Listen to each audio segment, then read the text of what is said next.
Jana, Hey, if you're thinking about running a group offer in 2026, but all of the advice and the wisdom on the internet seems counterintuitive to what you feel is right or you want hmm to do, hmm what do you do? Do you follow yeah, the advice or do you blaze a new path?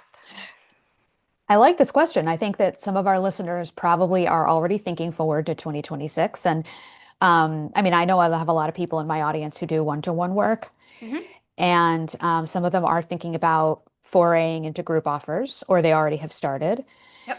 And I think, what you're saying is a common thing that people feel because they see like the big names running these, big group offers where there's like not a lot of access to the person, the Yep. big person who runs the group offer, but they have hundreds of people in there, and so they think that's what a group offer kind of needs to look like. Yep. You and I have both gotten advice over the years about how to run group offers that we've ignored. Not the Mhm. same exact, similar sometimes advice. I know I get group coaches telling me from time to time, like, "You're running your offer like that, really? That's not Oh, profitable." I'm you're like, running a "Really?" you Like, run a group offer with lifetime access, Jana. exactly. What? That's one example exactly of going against the grain. So yeah, I think today we want to talk about like what worked for us this year, what we're going to do more of in 2026, any changes we are thinking about making for our group offers, but also in the context of like you can run a group offer the way you want to, and you don't always have to listen to the like make it scalable, advice that you hear out there when it comes to group offers. Yeah. I actually think the pendulum's kind of swung in the other direction, but we can talk about that a little more too. So, yeah, we got a lot to talk about today. So tell me about your group offer. I was just going to ask you the same thing. Okay, I'll go first and then you. So, I run high leverage content, which I know a lot of our listeners know about, and some of them Yep. are in it already. Yep. And it is a course with support. I do call it a program as well because Yep. there are a good number of like touch points in terms of support. So it's not just a DIY course, but it is a curriculum Yep. that you can go back to and use on repeat, over and over throughout months and years in your business. So it's curriculum based, and it's a content strategy course, and it teaches you how to build a capsule blog library that's high converting, and then leverage that library on repeat to get clients for your business. So I have a lot of coaches, practitioners, and service-based businesses, service providers like I used to be back in the Hmm. day, in that program. And a couple of things that are a little bit different about it that people sometimes are surprised by is number one, lifetime access. So you pay $9.97 once. There is a payment plan. There are payment plan options sometimes, but Sure. they're not ongoing all the time payments. It's just bringing up the payment. And it's not, an ongoing payment. And a lot of people think that that's kind of wild that I do that. Um, and then I'd say the other big thing that people sometimes think is like wild is that you do get a lot of access to me, considering that it's a 997 program, and that you get lifetime access. People are like, again, coaches that I've talked to are like, we need to change that. And I'm like, I don't think so. It's working really well for me. It's working really well for my students. So no, I don't think we're changing that. But anyway, yeah. So those kind of like a little bit about my program and like how it's structured. So you tell us now about Pin Profit Academy and how you have Yep. it structured. So I started, I don't even know that I would call it like a traditional group program. Like it's a membership Mhm. group where there is an ongoing financial commitment, but it's low Yep. ticket. Yep. $37 a month if you do monthly, 97 a quarter, or 370 a year. Yep. And that's all in USD, obviously. And I started this almost 5 years ago as I like spun my mini offers, like my mini courses, into this program, this Yep. membership group. Right. And it has sort of become a group program over the years because I do a lot of coaching, like one-to-one Hmm. coaching, and almost every week. Yep. If there's 5 weeks a month, then we do, you know, 3 or 4 calls instead of 5 weeks of calls Yep. to give myself a little bit of a break. But inside of this program now, and I'm actually reworking some of the courses in the curriculum. Yep. Always. We're always doing that. I know, always Yep. trying to make it better Right. is like on-demand courses that I keep up to date. So I'm Hmm. in the process of updating my core curriculum first. So I'm updating the system because it's a smaller hill to climb, and then I'm Mm. updating the academy, the roadmap organic course soon. Mhm. And we also have courses for like schedulers. I have a course, a mini course for content strategy. And when I say mini, I mean it's small. Mhm. It's nothing like what HLC is. I have an AI course in there where you can Mhm. learn how to use my bot or just resources, chatbot resources and things. Um, Among other things, we have our Academy call library. You can access all of the historical calls that you ever could want to listen to. Mhm. That there's a gold mine in that just in and of itself, 5 years of calls almost. Mhm. I have a Canva template library where you can go and you can find anything you could ever want in there. Mhm. So you're not having to buy anything extra. So there's lots and lots and lots of resources. But it's all kind of hinged on this organic Pinterest course, which is what the Yeah. majority of everyone comes to me for. Right. And within that, like you, people get a lot of access to me. So I mentioned I already do almost weekly coaching calls. Yep. I offer 30-minute sessions one-on-one for people to book kind of hot, like hot seat style if their hair is on fire, sort of Mhm. thing. Yep. And then I have had people come through and just pay me for one-on-one coaching after the fact just because they need more support. Yeah. So that's So, not part of the membership, but it's like once you're in the no. membership, you get access to that stuff too, right? Yeah, so there's Yeah. a lot Mhm. going on in there, and I do a lot of Yeah. coaching. I do a lot of touch Yep. points with people, but it really gives us, when we do it like this, it really gives us an temperature of like, how are people feeling? How are they receiving the Yeah. content? How can I Hmm. improve this content? I mean, Yep. it's turning 5 in next year, so the only reason I've been That's able to do amazing. that is because I talk to my people regularly. Right. Right. Yeah. And I actually help people, and that's something that people are shocked by because they go into Yeah. so many other programs and they don't, like you said, they don't get access to the course creator Right. or the Yep. program host. They get access to maybe, a coach here and there, or maybe by email or whatever, or Facebook Yeah. group. And I will say, I don't hang out in my Facebook group a whole lot because I've cultivated my community to be supportive of each other. So I don't need to. Hmm. Yeah. By the time I even get around to a question, it's already answered in 6 different ways. Yeah. That's great. I would love to add a little bit more of that type of support to our HLC student Facebook group. Yeah. Because my offer is structured a little differently than yours, that culture is a little different because we have like Yeah. over 200 students in there. But not everybody's in there regularly because Yeah. HLC is this program where people come in, they do the work in the beginning, Yeah. and some of them kind of like graduate, although they don't lose access because they can always come back and use the system again for a new offer. Or Yeah. if they decide to, let's say they finished their capsule blog and now they want to have a podcast, they can use the system to come up with podcast topics, right? So I have some people who are like always in there and are using it Mhm. as community. And then I have people who drop in during seasons when they're using the system or the program. Yeah. Um, so one of the things I'm thinking about for next year actually is figuring out um, ways, if it makes sense, to be able to cultivate, yeah, more of the like community aspect of it. Yeah. But I do have to be careful because it is a 997 one-time payment. So I have to make Mhm. sure that whatever's going on in the program is commensurate with the effort that I'm putting in, obviously. So it would have to be Yeah. something that doesn't require a lot of more like actions from me or my team, every week or every month. So, Yeah. but that's really interesting. And one thing you said was really interesting too. When I first designed HLC, I actually offered our monthly support and Q&A calls as a bonus because Mhm. I was like, I want to make sure that I'm positioning this as something that if it became something that didn't work for me, that it wouldn't be rolled into what people expected to get for 997 for a lifetime. Mhm. But I ran it for like, a year and a half that way before I realized this is not unscalable for me. Yeah. So that's a lot of, it's like double negatives, right? So that means it is scalable this way. But people said like, oh, that's not scalable. And I'm like, you know what?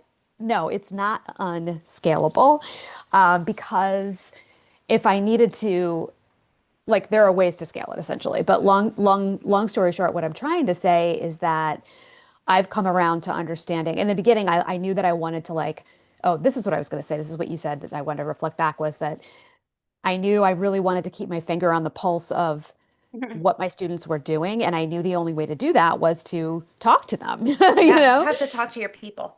Right, right. And I wanted to know what they were doing. I wanted to know what parts of HLC they were using, what parts they weren't, so that when I updated the curriculum, which I've done now over a couple Yeah. times, I was able to refine it better, like what tools they needed that they weren't using. Sometimes they'll tell me what tools they'd like.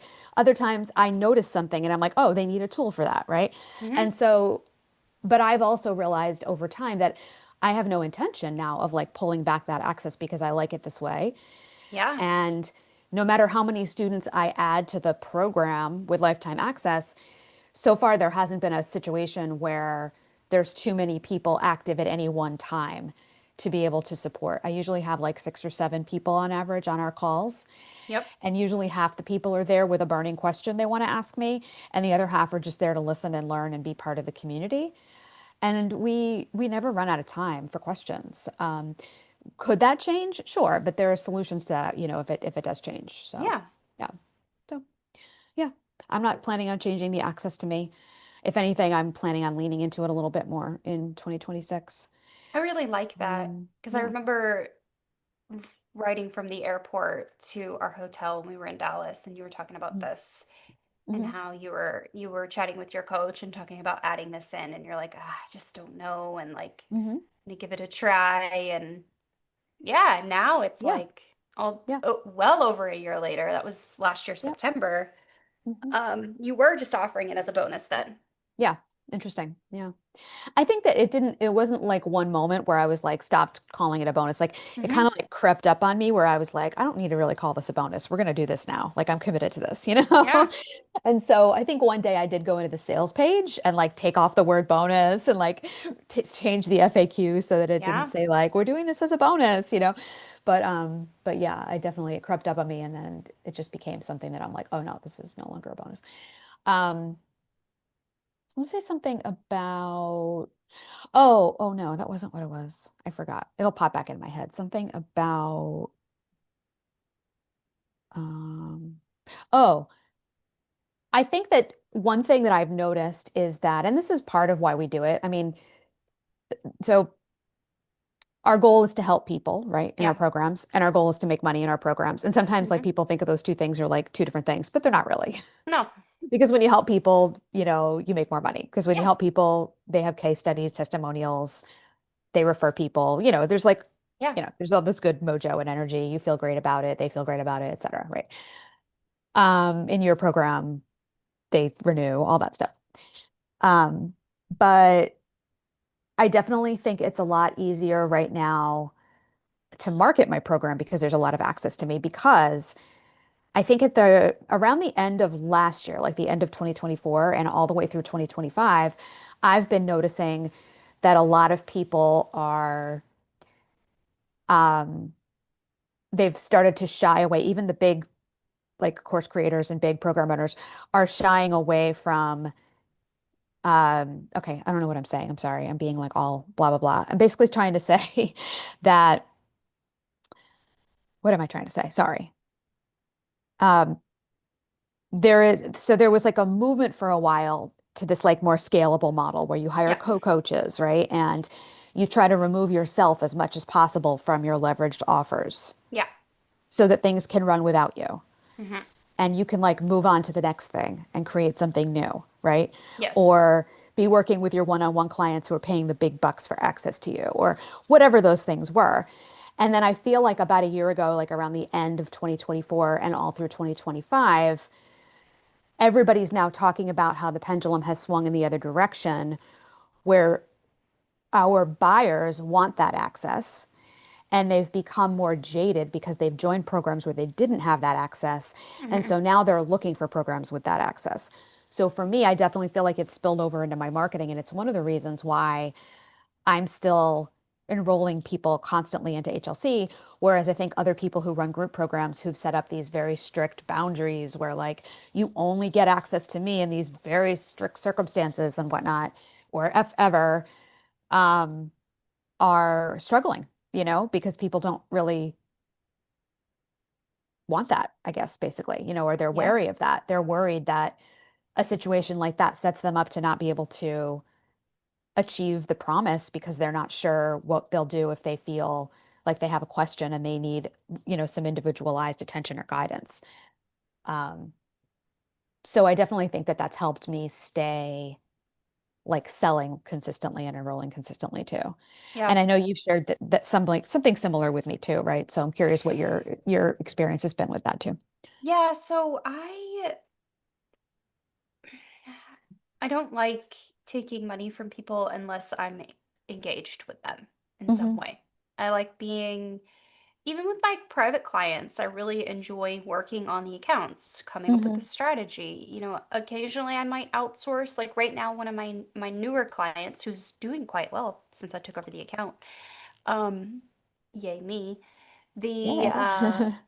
it's a lot of work to make 10 pins for every single URL that I want to post. Hmm. And I'm spreading those out over 10 weeks. I need a lot of support for that. So, I had a team member just give me some extra hours on her Hmm. invoice, and I have her just like drop the images into. So like, yeah, Hmm. I'm getting some support in some ways from people, but pretty much everything in my business is I have my hands on it, including Hmm. and Pin Profit Academy is actually something that I only have support for one thing, and that's writing my emails that go like the reminder emails that go out because I can Mm. never set them up correctly.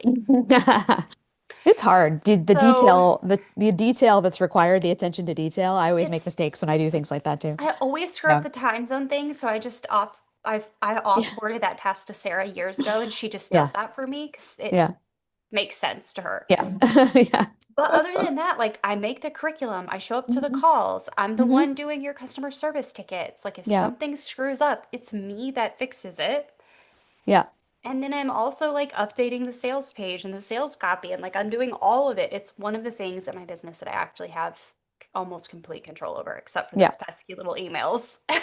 Yeah. And I mean, I know over the years you have hired copywriters to help you with things and you've Yeah, had a bigger team at certain junctures and things like that. So it's not like you have never been in the situation where you've scaled up. It's just that right now, I know you've been in an extended season of, wanting to be a little more hands-on for various strategic reasons. yeah. And it's so funny because I guess my point, what I was trying to say earlier, maybe this will help bring it into focus, is like when I was like, a bit, um, is like essentially, that was weird. Um, I'm doing it again. I'm losing focus for some reason. I don't know what it is this morning. Losing focus. My point is that like a year and a half, 2 years ago, I feel like a business coach would have heard what you were saying and being like, oh no, we need to get Heather out of that. Like she needs more support. She should only be doing CEO level work and blah, blah, blah. And now I feel like the pendulum is going in the other direction where everyone is realizing that like, no, there's a balance. And no one's saying that literally need to do everything. No. And you're doing a lot right now. And that's probably just for a season, to be honest. Like when I look at it, like there's certain things you probably at some point, maybe not tomorrow, but may Yeah. continue to, outsource a little bit here and there, support types of things. Yes. But like I just feel like, people today would be like, oh yeah, good. Heather's striking like the right balance. No. So I don't know. I mean, what do Whatever you, that means for people. yeah, and it's different for different people. The balance is different for different people. Right. Yeah. Yeah, eventually I will give Lana the customer service tickets back. Hmm. But for this season, when I moved and I'm changing all of these systems and everything, like I need to Yeah. set it up in order to get it going the right way, and then I can hand it Yeah. back off. Right. That That's a is great example. Hmm. 100% something that I plan on doing. But yeah, I'm changing the way that the inner workings of my business works so I Hmm. can make more money and work less hours. Hmm. Yeah. But to do that, sometimes I have to work more Right. It hours. takes a season of Yeah. renewing. Right. Hmm. Yeah. Yeah. And as far as the group program goes, like I I have occasionally when I've been on vacation had my friend Joy, who's a Hmm. Pinterest manager. She's been with in my membership for years. She used to come to our clubhouse rooms. She does my 1 hour coaching calls occasionally, Hmm. and it's great. She actually does a really good job, and Mm. everyone enjoys having her. So, I mean, there is definitely space there where I could probably pay Joy more to do more of those calls Hmm. and I could probably get more time back, but I don't want to listen to the replays. Hmm. So then I could get a feel for what people are needing and wanting and all of that stuff. Like, Hmm.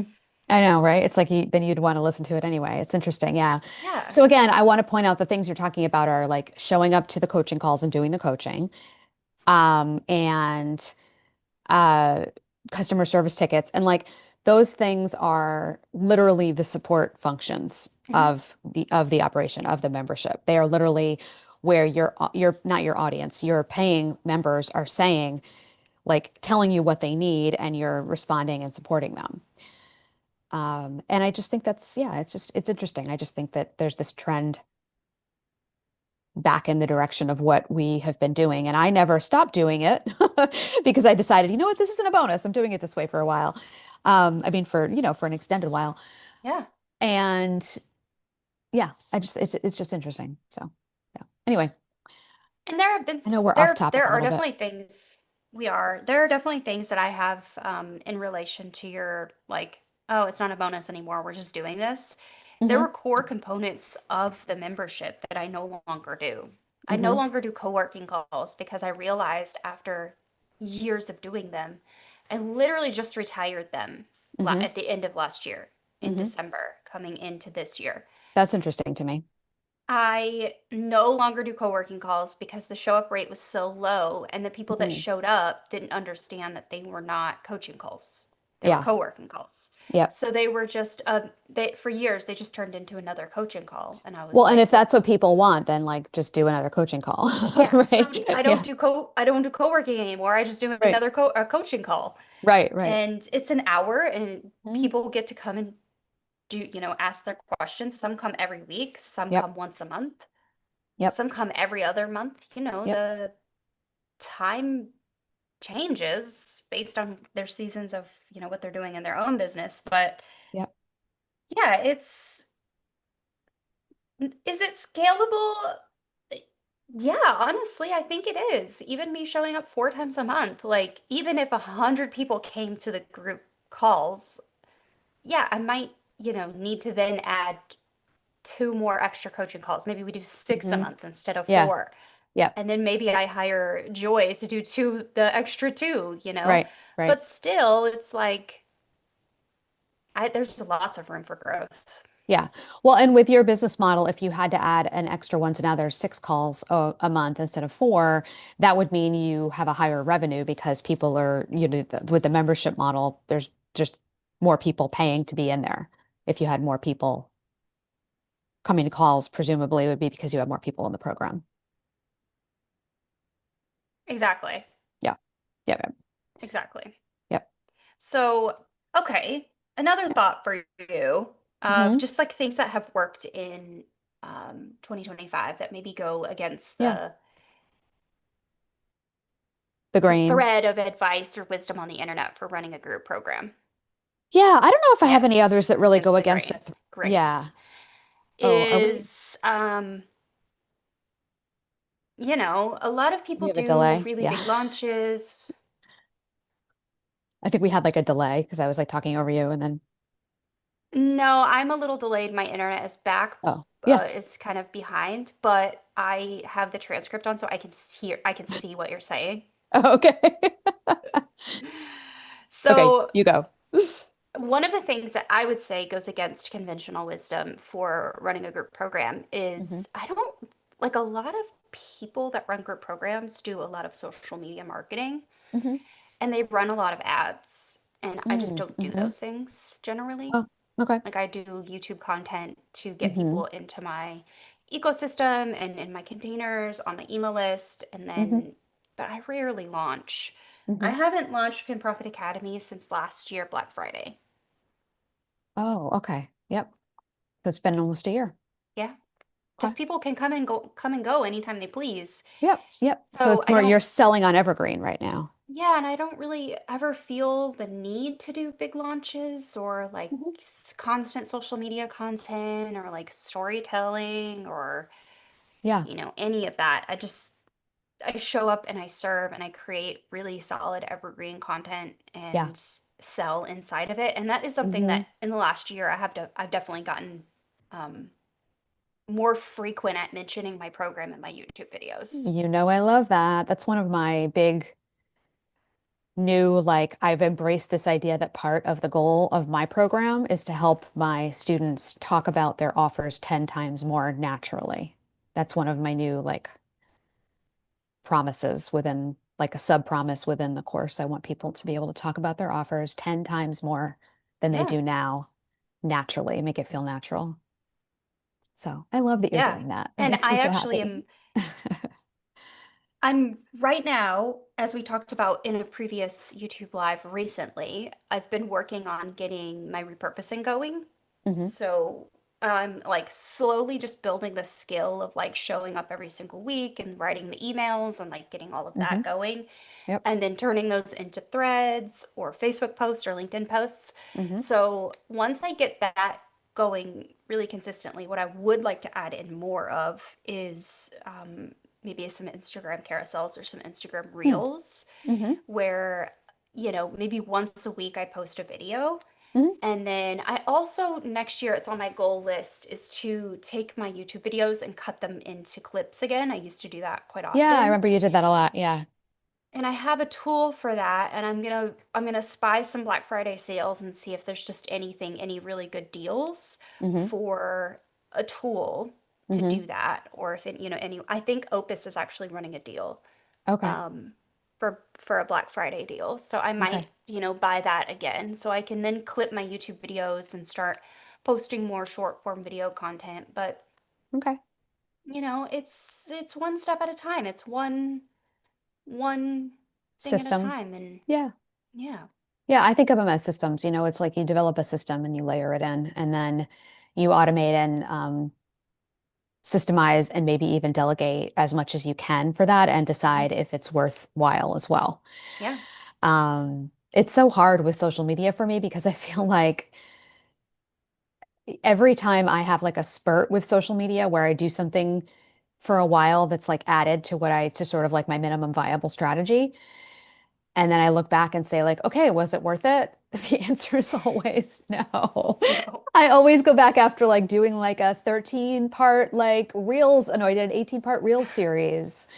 And then like right now I'm doing like a whole bunch of like threads engagement. And when I really look at the numbers to see if it's really driving traffic to wherever I'm currently driving, like to my wait list for HLC right now, Hmm. or to my webinar entry point like it was for the 18 reel series, it's kind of like womp womp. It's like, well, that was fun. And I think that this is like a topic for a different day too. I think there's something to be said for the intangible numbers when people just like see you and remember you, you know. Hmm. But like the just the brand lift and the trust that some of that stuff can create that you can't really quantify. But yeah, it's hard for me to stick to a social media strategy like that when I realize that like other things that I can put my time into, like writing blogs and writing emails, just work so much better for me. But anyway. I was I was laying in bed last night. This is we're like all over the place today. I Yeah, go ahead. know. This is such a good conversation though. Mhm. For me at least. I mean, who knows? Yeah, People will listen I and know. be like, I "Yeah, hope that people was like so it. I good." know. Yeah. So I was laying in bed last night and I was having a really hard time falling asleep because my husband was having a hard time falling asleep. Mhm. And I'm laying there and I'm thinking about my business and I'm thinking about all the tasks that I needed to work on for the rest of this week. And it was mostly Hmm. client work. Hmm. And I think to myself, my God, Heather, you have just created a business of busy work for yourself. Yeah. Uh-huh. What have you done? Like, and But I'm just like, those are late night sleep deprived thoughts. And then you yeah, wake up the next morning assuming that you slept for at least a few hours and things yeah, kind of feel and look a little different, right? yes. And I'm just like, okay, but even if it's nonsense, like, even if you feel like it's nonsense in the middle of the night Yeah. and somebody somewhere is finding value out of this because they Oh are yeah. paying you money. Right. I mean, you have hundreds of people that pay you every month to be in your academy membership. So people think it's people like it. But yeah, it's funny. I yesterday it was so cold here in the morning. When I woke up, it was 42 degrees outside, I think. And we don't have our heat on because we live in Florida and we're not going to turn our heat on for one day of a cold snap. And I worked from bed for like 2 hours under the covers with my laptop and my coffee. And I thought to myself, okay, this is why I do this, right? Yeah. Because there were days when I lived in Boston. There were a lot of days where, Ooh. I remember, getting up when it was snowing, having to scrape my car off, drive through the snow in the big dig to get to work. And I don't have to do that anymore. So I'm very I grateful. am so grateful for that. I mean, the Yeah. only thing that I have to do in the mornings really these days is, Yeah. walk our 10-year-old to school, which is Yeah. like A joy. 400 meters across the Yeah. canal. It takes Across the five canal. minutes You're to get so there, Dutch. five That's so minutes to get Dutch. back. Yeah. And then, it's whatever. Like I usually Yeah. start work by 10 a.m., but Yeah. still, ugh, Yeah. yeah. I love that. I love hearing you talking about walking your 10-year-old to school over the canal. I don't have to go in the car on the dangerous road anymore. I know. It's such a blessing. What's So, that quote? I have it on my phone sometimes. Like I'll never forget, like past me was just like dying for, not that's not the right term, but like all the things that current me has right now. Like I won't take that for granted. yeah. Yeah. So anyway, okay, we're off on a tangent. Um, So, what are you doubling down on in 2026? yeah, okay, sorry. Topic at hand today. Yeah, there are a few things that I did write down now that I found my notes too. So one of the things that I am going to be doing more of in HLC, especially in the curriculum next year, is adding some mindset lessons here and there. And it's so funny because I never consider myself much of a mindset person. And I'm always like, I'm a strategist, not a coach. And I feel like sometimes I don't have a lot of like patience for mindset stuff and whatnot.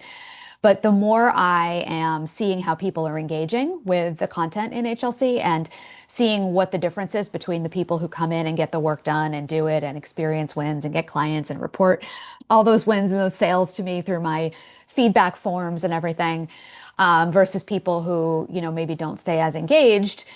I realize, of course, that it all comes back to mindset sometimes. And so there Mhm. are certain touch points within the program where I see some more opportunities to not put like big, long mindset stuff in the program, but just to add a couple of mindset support lessons here and there in very specific ways, not like just me being like, okay, let's stop for a minute and like do a pep talk, but more like some really specific, like anti-perfectionism Yeah. mindset lessons. And I can't think of another example right now, but I've written them down in a Google Doc of like little places where I want to go back and just add a couple of small shifts that I know when I share with people, um, when we're having live conversations, make a big difference for them. Hmm. So if I can share those in a live conversation in one of our like group Q&A and feedback, I'm sorry, input support calls, and everybody on the call goes, "Oh, that's so helpful." Why not put that into a lesson, Yeah. even if it's just incorporating it into a really short lesson, so that people get that piece of help or support right when they need it in that moment when they're working on that particular thing, right? Yeah. So that's one thing that if you had asked me 2 years ago if I'd be doing that, I'd be like, probably not, but I am. So that's something that's happening. And then I also am going to shorten some of my feedback loops right now because I think that I made like my milestones a little bit more complicated than they need to be, and my sales tracker form a little more complicated. So I'm probably going to be kind of like streamlining a little bit of that so that people have Hmm. quicker ways to be providing the feedback loop between me and them that happens asynchronously. So I'm going to be working on that a little bit as well. I've seen some models about how people are doing that now, which I feel are really light and feel really good that I want to try out. Specifically, my coach does in her course that she has. She does a little bit of like very informal feedback loop stuff that feels really fun and easy, and I want to kind of incorporate some of that. So Yeah. shortening feedback loops, providing a little bit more mindset support through the curriculum itself. I always am doing mindset whether I like it or not, or whether I realize it or not, by helping people one to one in those group calls. One to Yeah. one meaning when I'm having that, 15-minute hot seat style kind of conversation with them on the group calls. Yeah. So those are some things that I'm leaning into a little bit more. And then I also wrote down layered support. Right now, there's like multiple ways to access me and get support and help. And I really like that because different people have different learning styles and they're in different time zones and things like that. So definitely going to be I've noticed that that works really well. And so I'm going to continue to look for other opportunities to do that in ways that will work for me and be able to keep the program a 997 one-time investment too. So those are a few things. So Yeah. what about you? Anything else come to mind that we haven't talked about that is stuff that you think you're going to be working on more in PPA? I am going to be breaking Pin Profit Academy down into not the whole academy, but Mhm. especially the roadmap course, which is the organic marketing course. Hmm. Organic Um, marketing or organic Pinterest marketing? Pinterest marketing. Okay. Um, sorry, I just assume everyone knows that it's Pinterest, but it's not. Like, not everyone. People who know you know, but there might be some Yeah. folks who are catching us that don't know as well. So yes. So that course specifically is going to be Hmm. getting a overhaul. I mean, we're coming into 5 years of the program being based off this course, Yeah. and I did a big overhaul 2 years ago, I think. Two Mm. years ago, Black Friday. Maybe it was three. I can't remember now. Mhm. Um, so it's getting an upgrade again. She's getting an upgrade again, and I'm going to be breaking it out into almost like college level style lessons. So not everyone that comes in wants the strategy right away. They just want to Hmm. know how to set up their profile and do it in a really like simple and easy way quickly. So Yep. like a That's been 101 my level. experience too. Yep. Yeah, so I'm going to do like a 101 level module and it's going to all be in the same course, but like 101 level module and then 201 level module. We're starting to sprinkle in some strategy. Hmm. Then 301 where it's like full strategy and troubleshooting Hmm. kind of things. So that's kind of what I'm going to be working on going into next year. And it's definitely, I feel like it's against conventional wisdom in programming for courses Hmm. because a lot of people are like, no, just like do the simplest thing. And that's what I'm trying to do. I'm trying to boil it Yeah, down you're to trying to this, simplify it more. Yeah. trying to make it more Sometimes, simple, but yeah, sometimes simplifying actually does require more analysis and you know what I mean, to figure out what the simplest, most kind of straightforward way to present the information is. And also it yeah. requires, again, that feedback loop, which we're talking about, where if you just created it and then ran away and did something else and let it run on its own without you, you wouldn't get that feedback loop that you need to Yeah. figure out how to make it as simple as possible. So, yeah. Yeah, and I'm trying to make like my tools that go with the course simplified. So I'm updating the system course. So when I update the roadmap course, the people that buy the roadmap one on one off will Hmm. get access to the system as well because it's they're going Yep. to be boiled into each other Hmm. from this point forward. That's not Yep. something I ever did before. I did a more simplified version of the system for the roadmap, and then I had people confused, like which one do I use? You have these two Hmm. things. They didn't know what sheets to use, all this stuff. So I'm like making versions for different verticals of people. So if you're Hmm. e-commerce, there's a system for you. If you're a content creator, there's a system for you. If you sell digital products, but you don't consider yourself e-commerce, but you don't like coaches or whatever, like there's kind of a blended system for you. So Hmm. I'm trying to make it more simple for each person so they can kind of self-identify where to go. Yeah. But I also just have people that come in and they're like, I don't know where to start. Hmm. So that's what I'm trying to achieve. Yeah. Yeah. Yeah. It's an interesting balance, not balance, but it's an interesting course to plot. Mhm. Course meaning direction, not course like curriculum course. Um, when you have a lot of value in in a program, which memberships tend to. So Mhm. to try to figure out how to make it work for different people's goals and different people's like what they Uh, how they want to engage when they first get in. So yeah, I've never been the type of person that shuts a door on a specific group of people. right, Um, if you want to learn Pinterest marketing for your business, like I can you'll support help. you. Yeah, Yeah. yeah, yeah, yeah. It's something that I feel like I don't have as much of that challenge because with a curriculum-based program like mine, I feel like I pretty much lay out the way I think you should do it chronologically. Yeah. But then there are times when people come in and they say, like, they tell me, like, I had one woman come in a call last week and said, I know you want me to do it this way, but like, I actually think I'm going to do it this way instead. And she kind of like showed me what she thinks her brain would be better at, like the Hmm. way she wants to do it. And I thought about it a little bit and asked her a couple questions. And I said, like, I don't think that could, like, I don't, it's again a double negative. It's like, I don't think that that's not going to work. Like, is it Yeah, the way I would do it? Is it the way I would teach? Is it the way I do teach you to do it in order? I'm like, no, but I can see why for your brain, it would make sense why that might work and try it your way. You know what I mean? Like, yeah, definitely try it your way and see how it works. yeah. So, yeah. Yeah, and I mean that's something that in my own programming I do as well is Mhm. I try to like I have a system and if you follow it, chances are you're going to get results. Yeah. It's You exactly know, the same. Yeah. Same, same.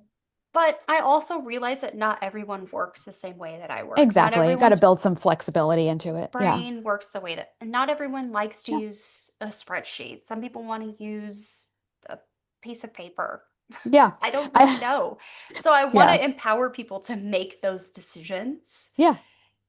That's what I'm here Yeah. for. Yeah. So, Yeah. like, pl Exactly. please, like, amend things around however you need to do that. Yeah. Yeah. Yeah. Totally. There's that balance. Again, that word balance. So, all right. Well, this conversation kind of like went all over the place, but it was fun. It was like, it was Yeah. good. I hope some people enjoy it either live or on the replay. Yeah. And I guess the one last thing I just wanted to mention that we didn't really talk about that was on my mind when we first started was knowing that if you are doing one-to-one work now and you're thinking about foraying into doing groups, I know I've had people say to me that they feel like it's a big leap to go from one-to-one to having a group with like 100 people in it, like you do, Heather, although you have more, maybe more than 100, but or like a certain number of people, like the big names, you know.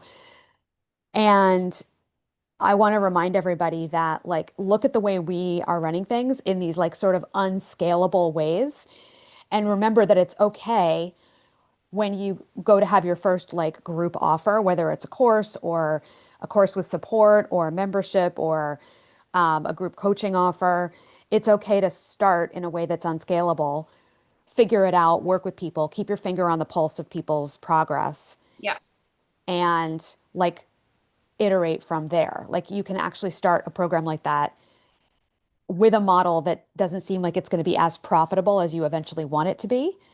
And then you can decide whether to do it like we're doing it, which is like keep it with a lot of access, but scale it in other ways, or, you know, like scale it by, you know, you can actually pull back access over time, like some access.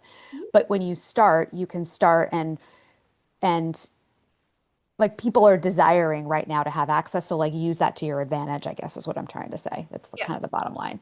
I don't know if any of that made sense, but like right now is a good time, in my opinion, for someone to be thinking about rolling out a group program.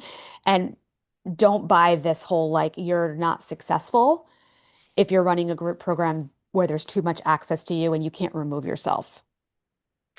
Yeah, Because and you and I are both running group offers where there's a ton of access to us and we're both successful. you also don't So, have to do a super high ticket model to have a group program. I feel like a lot of people feel like they need to have a group program that's $10,000 yep, for however many months, like almost mastermind style, which right. I wouldn't recommend for most people because like unless it's really really good and structured. I know you've been in some that have actually been really really good for you. Um there's a difference between like the coaching model and what's going on in there. You Hmm. don't need to do those. And you might actually find that you just don't enjoy doing it that way Hmm. anyways. Yeah, So, there are a lot of ways to do group offers. yeah. Hmm. Well, Tamisha says hi and she says that it is Hey, Tamisha. indeed cold in Boston. I'll bet. It is also cold here, although it got up to 57. That's what my phone says that it is today. Um, but it was cold this morning. Mm. It's chilly. So I live in South Florida and it's 68 here today, right now. Nice. But yesterday it got down to 44. So it was really cold yesterday, but now we're like back to sort of normal for this time of the year. It's actually a little bit lower than normal for this time of the year, but tomorrow we get back up to like normal. Yeah. So, okay, well, people don't tune in for the weather, so I guess we'll We sign off. will catch you guys. We'll catch you guys next week. Okay, bye. See you next week. And we're out. Oh man, I feel like I was all over the place. It's a little scatterbrain day.